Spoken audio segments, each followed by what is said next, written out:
I want to ask you a question, and I want you to really sit with it for a moment. And my question is this. When you picture a high-end skincare product, the kind that comes in a heavy glass jar with a minimalist label and a price tag that makes you wince, what color is the formulation inside the jar? So sit with that for a minute. What's your answer? Because I bet it's white, or perhaps a very pale cream, maybe a barely there translucent gel. Am I right? And if so, why is that? And that's what I'm going to unpick on this podcast today. It's a controversial one because it's going to unpick over a century of conditioning from the beauty industry. So let's get started.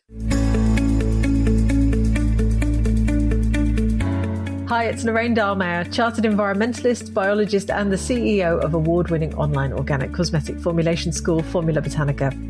I host the Green Beauty Conversations podcast, which has had well over 1 million global downloads. And these are my green beauty opinions, where I challenge you to think differently about the beauty industry. If you love hearing my thoughts on green beauty, make sure you subscribe to this podcast so you never miss an episode. So let's get started. White skincare. Let's talk about it. Last week here on the podcast, I interviewed Alejandro Franco, the co-founder of Café Bueno, which is a Danish company building the world's first coffee biorefinery. And if you haven't heard that episode yet, please do go back and listen to it because Alejandro is awesome. And Café Bueno takes spent coffee grounds from the coffee industry and then they extract genuinely innovative cosmetic actives from them, like an oil, and they have a biopolymer with SPF boosting properties. These are really interesting ingredients. And yes, as they come from coffee, they are brown, which it turns out is one of the biggest commercial challenges that they face. And Alejandro told me that one of the barriers to getting brands to work with their ingredients isn't the science, because the science is solid, and it isn't the sustainability credentials, because they're good too. It's the color. Formulators and brands, particularly in the mainstream beauty industry, well, they get nervous when an ingredient isn't white or clear, or at least something that they can easily disguise. And they worry about how the finished product will look. And they worry that customers won't accept it. And here's what really gets me. These are often the same brands that are loudly and publicly and passionately committed to going natural. So just think about that for a moment. We all say we want natural, and then we spend considerable effort and money making sure that our natural products don't actually look natural at all. Now, I first wrote about this 10 years ago. I was a Huffington Post writer at the time, and I published what I called a manifesto for ditching boring white skincare. And at the time, it felt like a fairly niche rant, because I was a formulator, and still am, who loves colorful botanical oils. Think about the deep amber of sea buckthorn, or the dark forest green of hemp, or the rich golden pour of jojoba. And I was feeling frustrated by how reflexively the mainstream industry bleached and refined all of that beauty away. And all these years later, I am still frustrated. But now I understand the problem at a deeper level. And Alejandro's input last week got me thinking more about where this obsession with white skincare actually comes from. So here's what I believe happened. And if you listen to my episode about Helena Rubinstein a few weeks ago, episode 308, some of this will sound familiar. So about 120 years ago was the birth of the modern beauty industry. At that point, the world was emerging from an era of quite a lot of concern and worry around infection and disease. Think about plagues and epidemics and illnesses that you couldn't explain or control. And as germ theory took hold and modern medicine began to develop, there was an enormous cultural shift towards sterility as a virtue. And the color white became the visual shorthand for clean. You see it everywhere, right? And Alejandro and I talked about this after the podcast as well. You see it on hospital wards and lab coats and clinical tiles and operating theaters. White means, to a lot of people, safe and scientific and trustworthy. And the beauty industry has absorbed this messaging completely.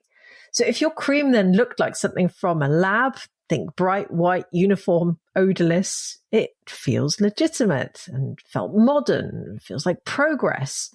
And that association sort of calcified into a kind of unspoken industry standard that we've never really questioned. And even now, even in a world where customers are actively seeking out botanical ingredients, plant-based formulas and sustainable sourcing, Well, the default aesthetic is still the pale, clinical white cream. We've carried a 1920s idea of cleanliness all the way into 2026, and we've applied it to a category that is literally trying to move away from clinical and synthetic. And that contradiction is genuinely staggering when you look at it directly. Let's talk a little bit about the science as well, because I want to be clear about what we're actually throwing away when we insist on having white skincare. Many of the valuable compounds, the most valuable compounds, in fact, in botanical ingredients, are the very compounds that give them the color. This is the fascinating part of it. So, for instance, carotenoids, the orange reds that you find in sea buckthorn and rosehip and carrots, these are potent antioxidants. Or chlorophyll, which is the green of hemp and spirulina, has anti-inflammatory properties. Or anthocyanins, my favorite. These are the deep purples and blues that you see in berries like bilberry and elderberry, but also butterfly pea flower. These anthocyanins are studied for their photoprotective effects. Or comagulene, which is the extraordinary blue color that you see in German chamomile essential oil. It's amazing. It's one of the most effective anti-inflammatory compounds in natural formulation. These compounds exist in plants because they serve a function. Plants use these pigments to protect themselves from UV radiation and to attract pollinators and to defend against pathogens. The color in the plants isn't incidental. The color is evidence of biological activity. And that color also filters through into our unrefined cosmetic ingredients. So when a botanical oil, as an example, is refined and deodorized and bleached to produce something white and odorless and stable on a mainstream retailer's shelf for 3 years, what's actually happening? Well, at that point, the color is being removed, and with it frequently goes a significant portion of the biological activity that made the ingredient interesting in the first place. So we are literally processing the goodness out of natural ingredients so that they look less natural. And then, of course, we call them natural on the label. And Alejandro, in our interview last week, he put it to me this way, and I thought this was brilliantly direct. He said, how can we say we want natural products and then remove nature from them? Now, I don't have a good answer to that because I don't honestly think that there is one. But I do want to be fair here because there are some legitimate reasons why formulating with colorful ingredients is genuinely challenging, and I don't want to dismiss them. Color stability is a real issue. Many natural pigments are sensitive to light and pH and heat. And a beautiful golden emulsion can fade to beige within a few weeks of sitting on a shelf near a window. Or a vibrant green serum can oxidize into a brown color, which some people might find unappetizing. Or if you're a brand selling through retailers, you cannot control how your product is stored or displayed. So that does create a real quality and consistency problem. And then you've also got the regulatory considerations that honestly are quite maddening. So in the EU and some other markets, if you add a botanical ingredient with the primary intention of adding color to your formulation, well, then it needs to be an approved colorant from the regulatory lists. And many of those approved colorants are synthetic. And if your ingredient isn't on the list of approved colorants, you have to position it in your formulation for its other properties. So you can say it's antioxidant or soothing or protective. You cannot legally market the color as the point of having that ingredient in your formulation, even when the color is a direct indicator of the compound doing the work.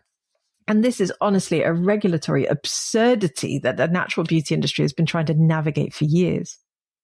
And then, of course, you've got the consumer side. Let's face it, people have been conditioned.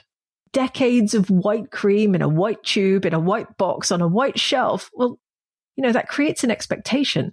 And some shoppers genuinely do associate color with contamination or instability or something that might have gone off, or it just looks plain weird to them. And retraining that expectation takes time and confidence and clear communication. All of which, let's face it, takes money and energy that smaller brands often don't have in abundance. So yes, these are real challenges, and I am not pretending that they aren't. But there is one thing I want to push back on. The existence of a challenge is not the same as the challenge being insurmountable. And the fact that white is commercially convenient is not the same as white being right. And I think what frustrates me most actually is the gap between what the cosmetics industry says and what it does.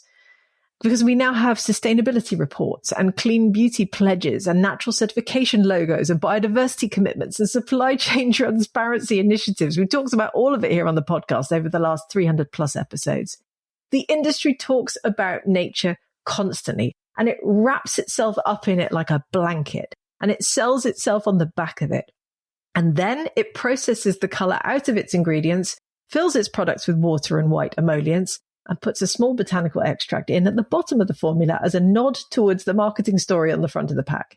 Now go and have a look outside right now, if you can. Look at the natural world, if you can see it. Look at the colors, the greens, the golds, the russets, the deep browns, the pale yellows. And now go up to your bathroom shelf and have a look there. How much of that same natural color palette is represented in your bathroom? And the answer is most likely almost none of it. Because we decided a century ago that clean equals white, and we have never really revisited that decision. So here's what I believe, and I've believed it for a long time, but conversations like the one I had with Alejandro last week make me want to say it more loudly. The natural color of an ingredient is proof of its authenticity. It is evidence that the goodness is still in there, still intact, and still doing what the plant intended it to do before it got turned into an ingredient. And when I see a formulator working with a deeply colored oil or a tinted botanical serum or an emulsion that's golden rather than white, I see someone who hasn't been afraid to let nature be itself. And that is something worth celebrating, not apologizing for. So my challenge to you for this week is this.